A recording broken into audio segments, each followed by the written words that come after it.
All right, this is chapter 14.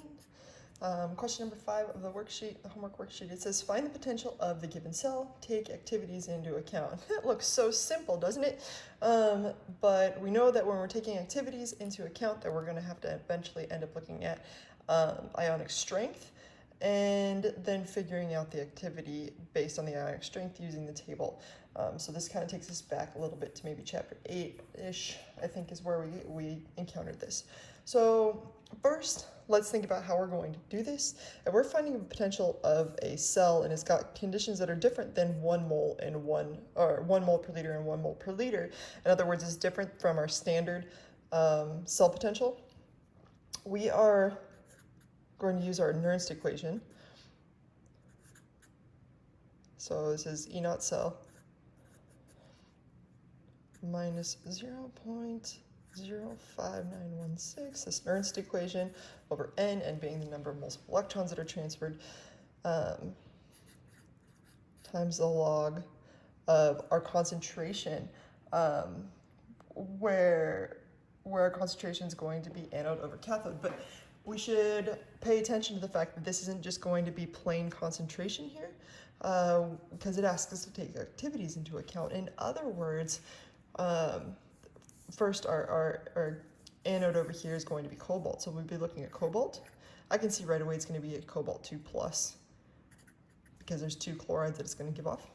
So we're going to be looking at the concentration of cobalt 2+ times the activity of cobalt at the ionic strength that we'll have to calculate, divided by that of the copper. Copper's 2+ because it's copper 2 sulfate,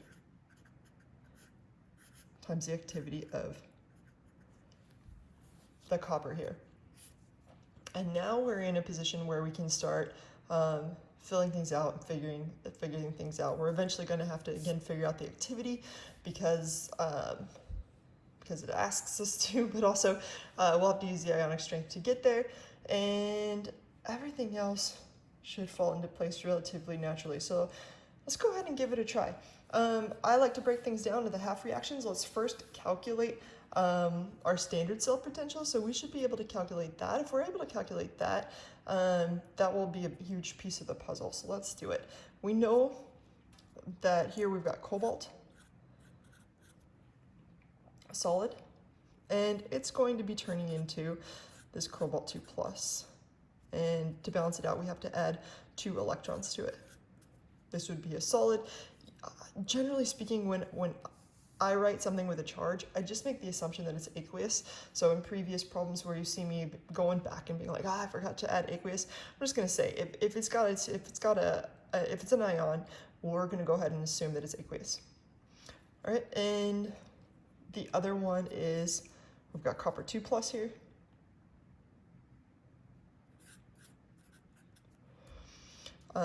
And it's turning into copper solid.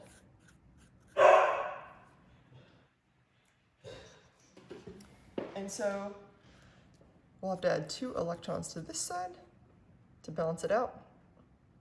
And if you use a standard half reaction reduction table, what you'll find if you look this one up, this is the oxidation, right? So if you look this up, you'll get an E for this oxidation that's going to be, it's going to be negative 0.28 for the opposite, but we have it going this way. We have it being oxidized, and because we have it being oxidized instead of reduced, it's going to be positive 0.28. So I strongly suggest you look this up in your book. I think it's appendix H in your book. Google will have it as well. So just make sure most of them are reduction potentials. If the products and the reactants are flipped, make sure to flip that sign. All right, and then the copper here, if you look this up, this is the reduction, right? We talked about this being the cathode sign, constant stick together, and so this is 0.34 volts. It's also positive. So therefore, if we were to add these 2 up and get the overall reaction, which we ought to get, where we have cobalt solid plus Cu2+, our 2 electrons will cancel. yielding this aqueous cobalt 2 plus and solid copper, our standard cell will be this plus this. In other words, 0.62 volts.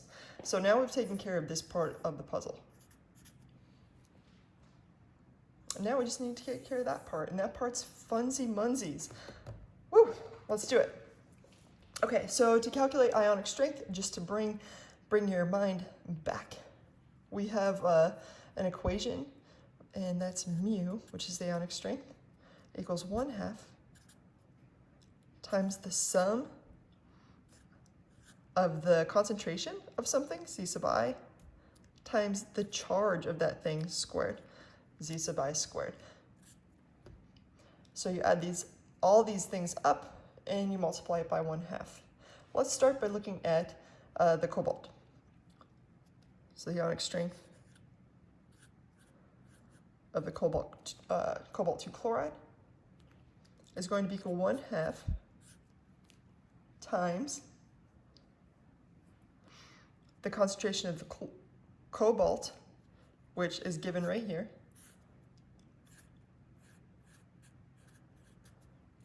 and maybe it will help me to remind you that cobalt chloride would break down into a cobalt plus 2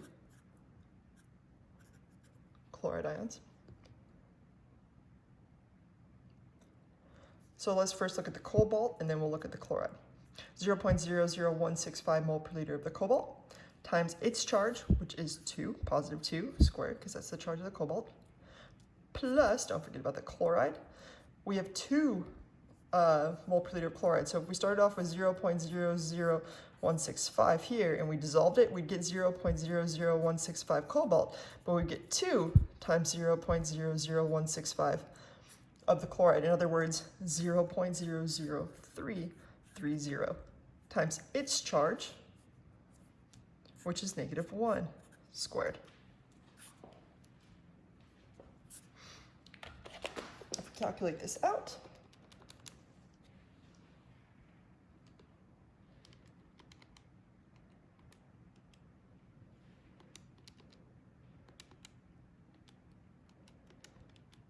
I get 0.00495, which is about equal to, on the table, we're going to round it to 1 sig fig, 0.005 mole per liter. So that's the ionic strength of the cobalt solution. Let's look at the ionic strength of the copper solution over here.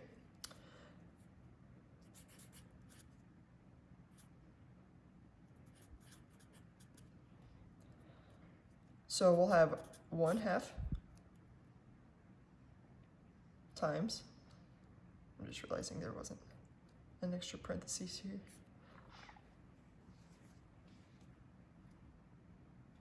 So 1/2 times, for the copper, it's 0.0125. And the charge of the copper is 2 plus, so we'll have times 2 squared.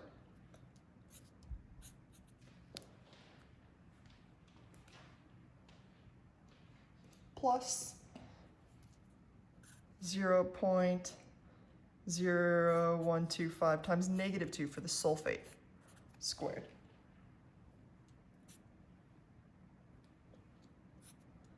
Times 1/2, 0.0125, times 4 plus 0.0125 times another 4, times 0.5, and I get 0.05 molar on the dot. All right, cool. So this helps a lot. Now we can go ahead and look up the activity based on the ionic strength. To remind you, that's in a table. And I think I wrote the table down, but you could also just look in your appendix for ionic strength, or just look up ionic strength table. And it's page, let's see if I can find it, 166, page 166 has activities.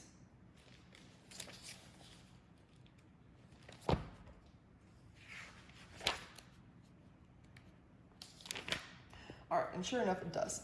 So for the cobalt, remember the only activity we're interested in is for the cobalt 2+ and then the copper 2+. So for the cobalt 2+, it's 0.005 is what we're looking at. So we go to 0.005 right here, and we're looking for the cobalt 2+, which I see right there.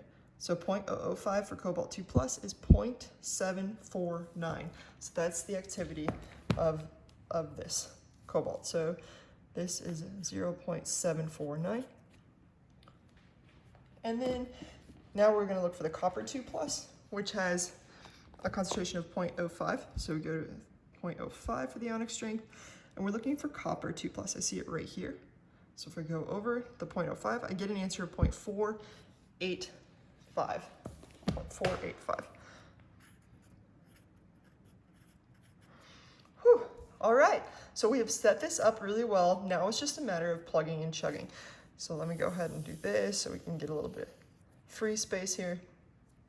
Our E cell, which is what we are solving for, is equal to that 0.62 volts that we already solved for, minus 0.05916 divided by the mole of electrons that were transferred. That would be 2,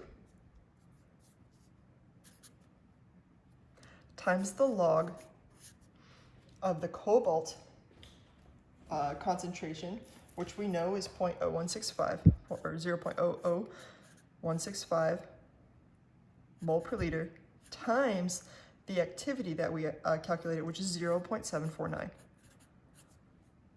all divided by the copper, which is 0.0125 mole per liter, times its activity, which we found is 0.485. In other words, 48.5% of this is going to be usable and 74.9% of this is going to be usable. And that's why we use those activities. They're very important, and that takes into a huge account the amount of ions lost. All right, so if you calculate this, let's go ahead and do it. I'm going to calculate the inside here because I don't like to get too crazy.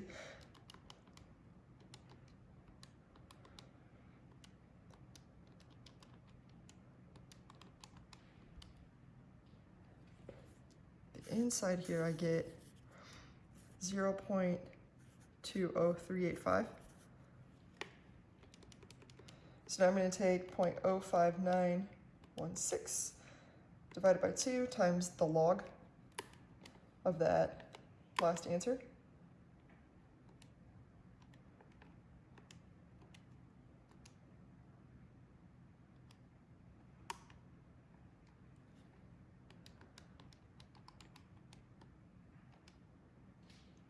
And I get an answer right here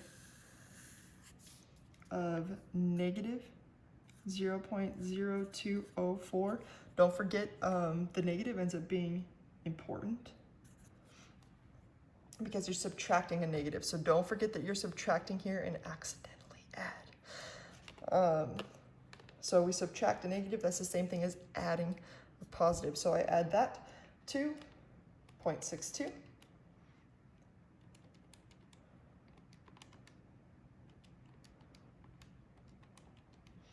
Obviously I get 64.043. Or excuse me, 0.64043.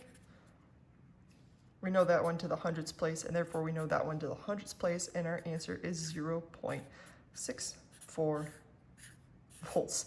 A lot of calculation for very little difference from the standard, but nevertheless that can make a huge difference and a lot of analytical experiments. So hope this helps.